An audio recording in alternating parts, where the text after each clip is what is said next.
Welcome back to the NECBL Network for game number 44 of the 2022 NECBL season between the Danbury Westerners and the North Shore Navigators. Kyle DeSantis and Dugan Lloyd on the call.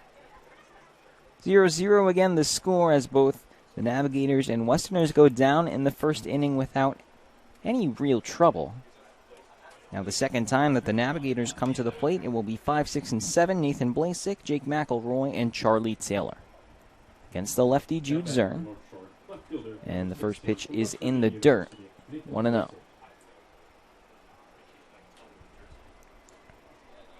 Blasek a lefty. And he grounds that foul. First base sign. Looking at the Navigators lineup. Through that top half, that first 5, there's 3 lefty hitters. You have Gustin, Penny, and Blasek. Now 1 and 2 as Zern lost the cap. All in a row, and especially as we mentioned, at Rogers, definitely a park that might cater towards the lefty. Already seen it before. Penny's line drive off the wall. Pitch was upstairs. Now 2 and 2. Zern comes home. Another high breaking ball misses for a full count. Nice job that time by Blasek. Looked tempted by it, but just held up. Was considering the pitch. Zern misses upstairs, and it's a leadoff walk.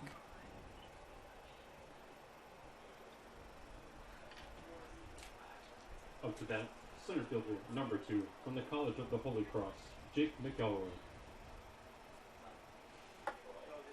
The center fielder and Jake McElroy stepping in.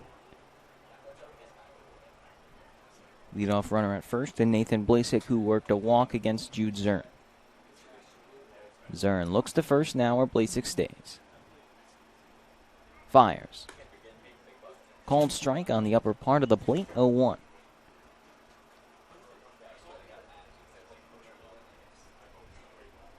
McElroy had one of the 3 runs, or rather drove in one of the 3 runs that the Navigators had in their win over the Westerners earlier this summer. He cuts on and misses at a pitch in the upper part, 0-2.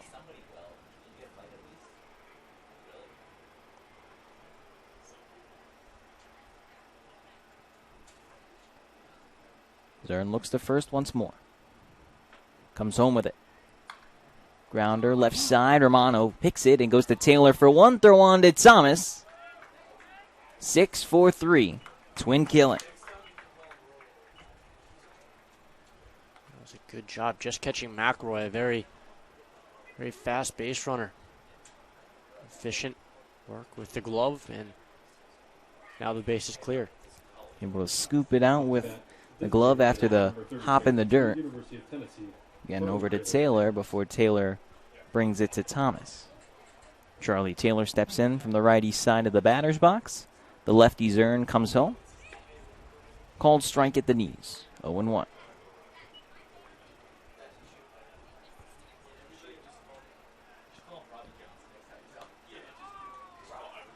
Pitch. And Taylor flies that into left. That is White looking back. He could only look up as that one is gone.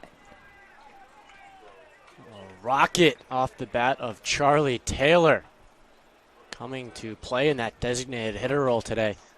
He's actually driving 10 hours after this back down south home. That'll be a nice one to think back on when he's on the open road. The Tennessee Volunteer and the Georgia native had a wide smile as he crossed third base, and he steps on home plate for a 1-0 Navigators lead. His first home run of the summer. Maybe the best defensive catcher I've seen all year. Now putting it together at the plate today. Was in the DH spot tonight.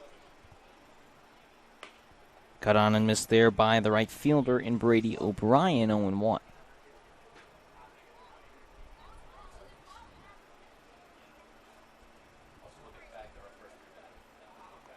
Zern fires. Downstairs, 1-1.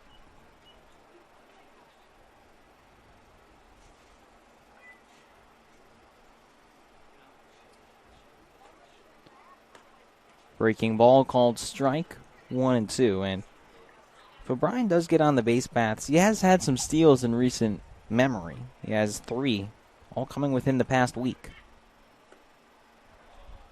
And especially, again, with the implications of today not really meaning anything, I wouldn't be surprised if we saw really both squads aggressive on the bases. Nothing to lose. The deuce is wild after it was a ball from Zern.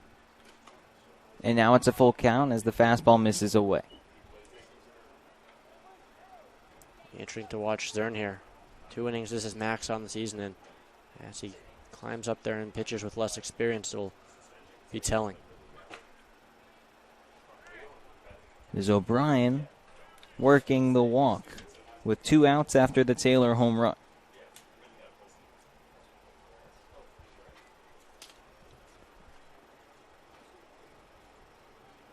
The Westerners do have 4 pitchers written on the lineup card that would be up, so they do have the arms that would be needed if Zern can only go a few, but also the game is only 7 innings, so yeah, it's not a guarantee that they will all come on in, as the first pitch to Robert Ortenin is a called strike. Ortenin's had a couple days off. Last outing coming in a 5-3 win over Ocean State. Went 2 for 3 in that game. Grounder, left side, but Chetty plays it on a hop. Goes to Thomas, out number 3. The 5-3 put out ends the top of the second, but not before the Charlie Taylor home run to left field into the ditch.